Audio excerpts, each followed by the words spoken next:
एक चपरासी का भला नहीं कर पाए व्यक्ति। और दुर्भाग्य है कि रिटायरमेंट के बाद में लोग स्वागत कर रहे हैं, यानी अपने मिट जाने का स्वागत कर रहे हैं। ऐसे आदमी का स्वागत किया जा रहा है। इसके मतलब कि जो काम न करे, जो मनुवादियों के साथ रहे, उसका स्वागत किया जाए। और स्वागत करने वालों के लिए मैं क्या शब्द कहूं? दिया क्या, बोला क्या, तथ्य की बात आप भी उठाइए कि तुमने 5 साल में क्या दिया, कभी मुंह खोला? कौन लोग हैं जो स्वागत कर रहे हैं? आरएसएस का 100 साल पूरा हो रहा है, आरक्षण खत्म हो जाएगा। संविधान के तमाम सारे पन्ने इन्होंने फाड़ दिए हैं, बाहर से जिल्द दिख रही, वो दर्द है हमारा, हमको तकलीफ है। हमें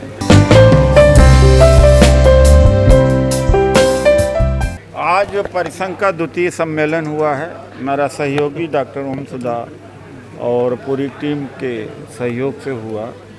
और जो बात व्यवहारिक है हम उतना ही कहते हैं, बोलते हैं, उसी पर सम्मेलन होता है। 5 आरक्षण विरोधी आदेश वापस हमने कराया, उसी से कुछ लोग निकले, अलग संगठन बना लिए, भ्रष्टाचार में डूब गए। खैर मैं उनके बारे में क्या कह सकता हूँ। फिर निजी क्षेत्र में आरक्षण की लड़ाई लड़ा और सुप्रीम कोर्ट में आरक्षण संबंधित मुकदमे को जीता, हम ही ने जीता। और 4 नवंबर 2001 को लाखों लोगों को बौद्ध बनाया।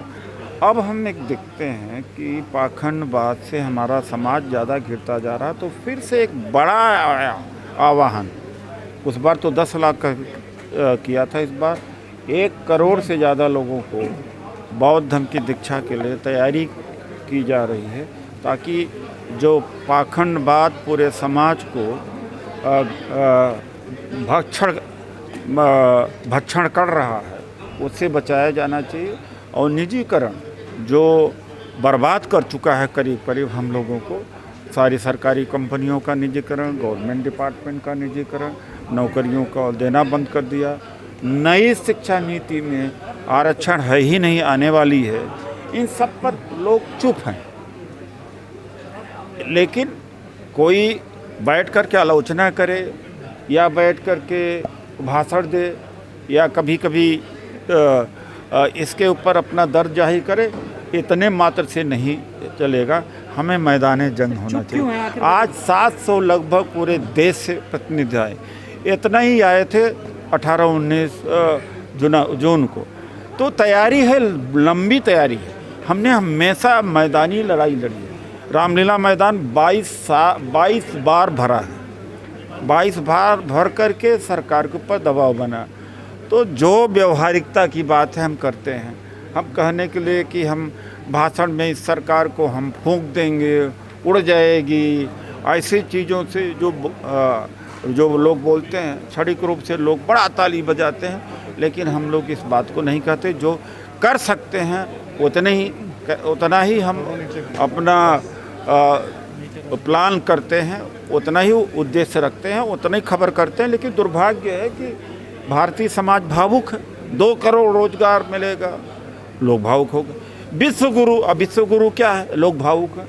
तो हमारा भी समाज उतना ही भावुक है, लेकिन हम सच के रास्ते पर चलते जा रहे हैं। सच पर रास्ते पर चलने में हमें बहुत पीड़ा हुई है।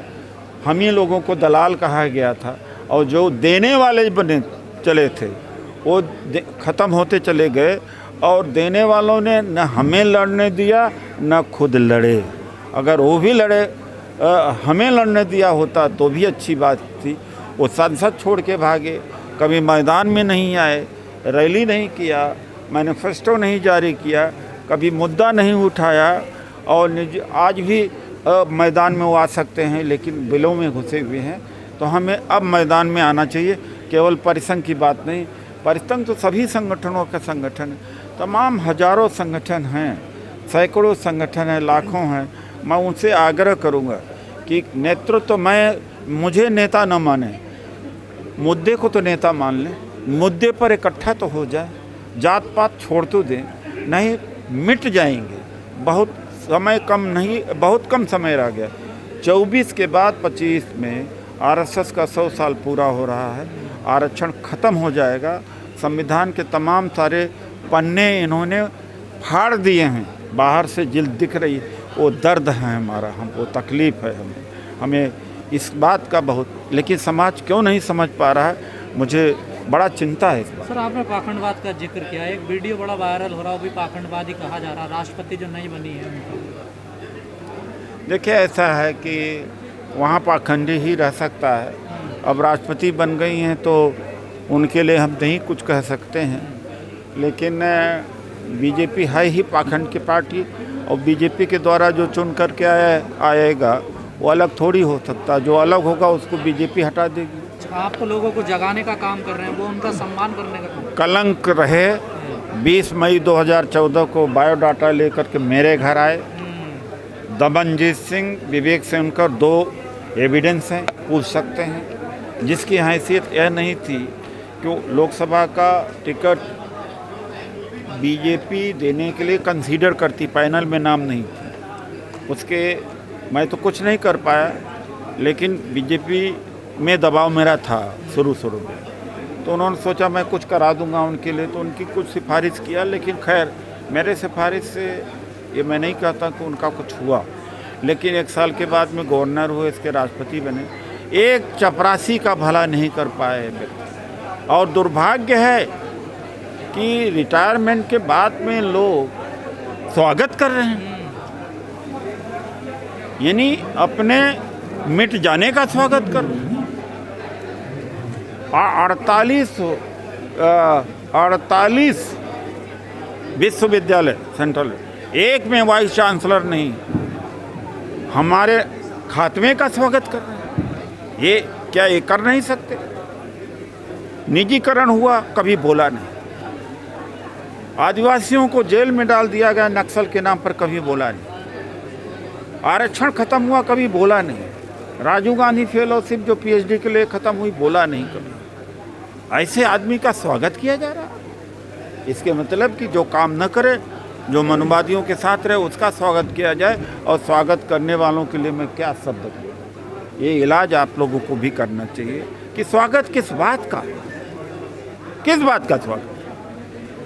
आश्चर्य होता, बड़ा दिल मेरा दुखी हुआ। हम कहें इसके मतलब कि जो लड़ने भिड़ने कुर्बानी देने वाले हैं, उनका स्वागत का उनका स्वागत का समय खत्म। सर अब तो बाबा साहब की बात कर रहे हैं, मैं वहीं तक रहता हूँ, बातों में बतंगड़ में रही नहीं चाहिए। वो तो उस समय भी कहेंगे, हमेशा कहेंगे, कोई फर्क नहीं पड़ता। दिया क्या, बोला क्या, तथ्य की बात आप भी उठाइए कि तुमने 5 साल में क्या दिया, कभी मुंह खोला? मंदिरों की यात्रा करी ना सर उन्होंने 5 साल में। इसके अलावा और क्या किया? 7 लाख रोजगार दिया युवाओं को पिछले 8 साल में। देखिए ऐसा है कि 8 साल में 16 करोड़ रोजगार देना चाहिए था सरकार के द्वारा, और दिया 7,22,000, आधा % भी नहीं दिया। वो अलग मुद्दा है, वो सरकार से संबंधित है, राष्ट्रपति से संबंधित नहीं। गजेंद्र जी ने जो बात कहा, बड़े हृदय विदारक, मेरा दिल रोया उस दिन, कि जो आदमी हम लोगों का अधिकारों को दमन होता हुआ उनका साथ दिया, 5 साल तक कुछ बोला नहीं, उस आदमी का स्वागत किया जा रहा है। कौन लोग हैं जो स्वागत कर रहे हैं?